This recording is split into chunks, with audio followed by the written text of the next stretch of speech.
Carol Angela Davis, thank you so much for joining me. Today is Friday. It's September 2nd, 2011. I've got your reality news check.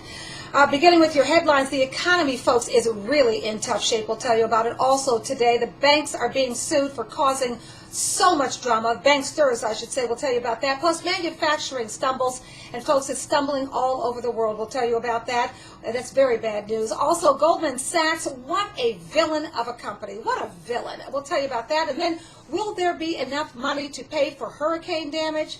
Guess what, folks? Maybe not. Think about that if that's your home. All right, let's begin with the economy. The economy, folks, is simply not in a good place. Job growth in August was zero, folks. Zero. Nada. Nothing. Zip. Nothing. That is a net of no jobs created. That's right. July wasn't so great either, as the economy added fewer jobs in July than initially believed. We should tell you that the private sector added a mere 17,000 jobs, while the government continued to shed jobs for the 10th month in a row. Let's give a hand to Eric Cantor, Republican from Virginia. You're happy, right? If more people are losing their jobs, but you haven't lost yours. And I don't understand why you don't just say, take my salary, folks. I don't need it. I'll contribute it to the till. Guess what?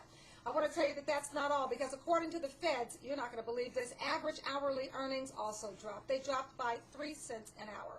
Boy, if that trend continues every month, we're in big trouble.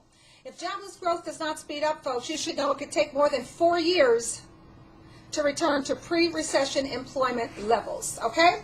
In other news, the Federal Housing Finance Agency is about to sue more than a dozen big banks, or I should say banksters. Why, you may ask? Because these banksters apparently misrepresented the safety of mortgage-backed securities that, of course, has led to billions in losses. The feds are hoping to recover these billions from these banksters. We're talking Bank of America. We're talking J.P. Morgan Chase, Goldman Sachs, that's to me the number one villain, and Deutsche Bank. How did the banksters run this game? Because as we all know, they are perpetually running game on us, okay? Apparently, although many of these mortgage securities included subprime loans, somehow, and no one knows how, the securities still received AAA ratings. Banksters, folks, I'm not kidding. These are gangsters, straight up gangsters. They are running more drama than anybody out here, and the only people that win, it's only them, all right? Now, the trouble is all around the world, folks. When the U.S. stumbles, as you know, everyone else stumbles. Factories around the world are pulling back on manufacturing. A new report out. Well, it says that here in the U.S., manufacturers barely expanded operations in August. The same thing going on in Asia, Taiwan, and South Korea contracting, while China, we should tell you, China's expansion is only growing by a smidgen. China, only growing by a smidgen.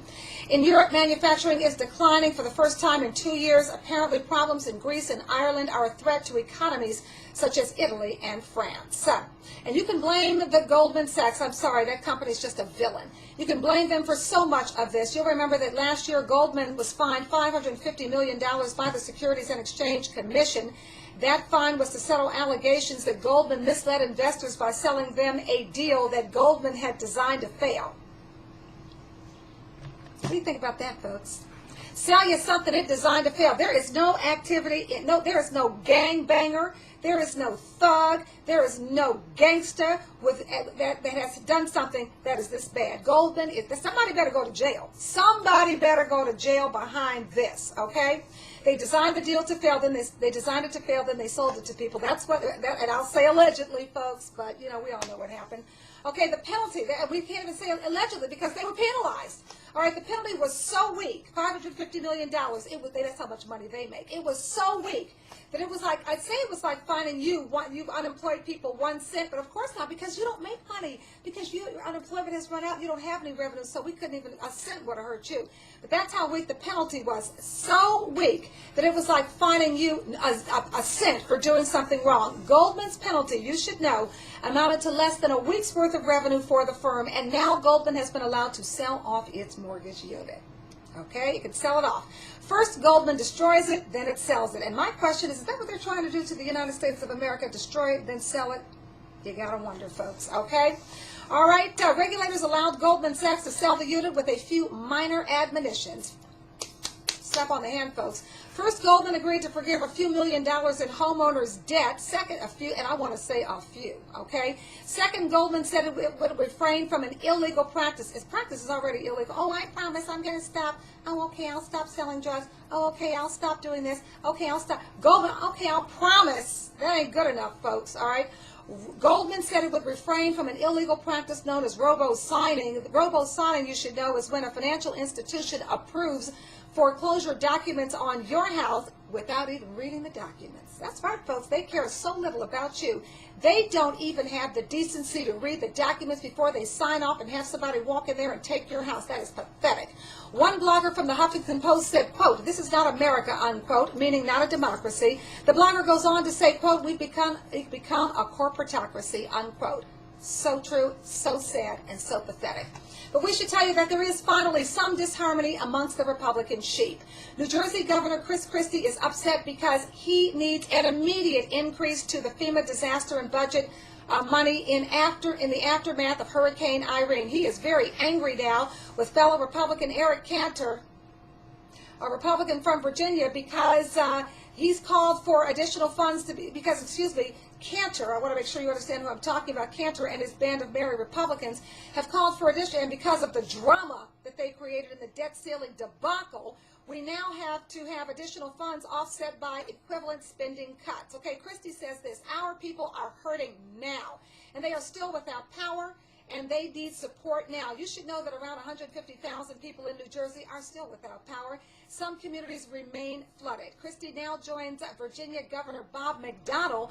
Both are now distancing themselves from Cantor's idea of tying emergency funding to budget cuts. Well, and we should say this about Cantor. Cantor caused all that drama that caused us to have a debt ceiling deal that, frankly, is just not a great deal. It just isn't, okay? And as you can see, well, that's too bad, folks, because thanks to the new debt ceiling deal, there simply isn't enough money to get things done. The Obama administration has reportedly informed Congress that the cap on 2012 spending can be raised by up to $11.3 billion to pay for disasters, but that's it, folks. It is also calculated that almost half of that, we're talking about $5.2 billion, will be needed, and that does not count. Doesn't even take into account the Hurricane Irene damage, because remember, Hurricane Irene hadn't come when they made that debt ceiling deal. We got another one. What's the name of this one? Katie or Katia? On the way.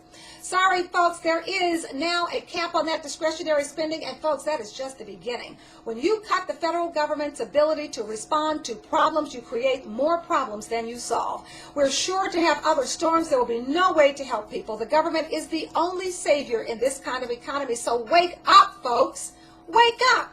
And though Senator Mary Landrieu, a Democrat from Louisiana and chairwoman of the Senate Appropriation Committee's Homeland Security Subpanel, though she is expected to push for more funding, it is unclear if House Republicans will approve the extra funds without more cuts, folks. Just a matter of time before those cuts and the problems they cause come to a neighborhood near you and probably to your own home. We have to put people back to work. We have to get more money circulating in the economy, and it can only be done by federal projects, building roads, building schools, building bridges, because guess what, folks? There were no new jobs created in August. So all those rich people that Eric Cantor doesn't want to tax, well, guess what? Because they're going to create jobs with all their extra money. Guess what, folks? It's not going to happen. They're not creating any jobs. So tax them, get the money, put it back into the federal government's pocket, let the government spend it, creating federal projects that will employ people. That's the only way to go now, folks. Thanks so much for joining me. I'll see you on Monday. I'm Carol Angela Davis. Same time, same place. News stories coming to you via Skype with your reality news check. See you Monday.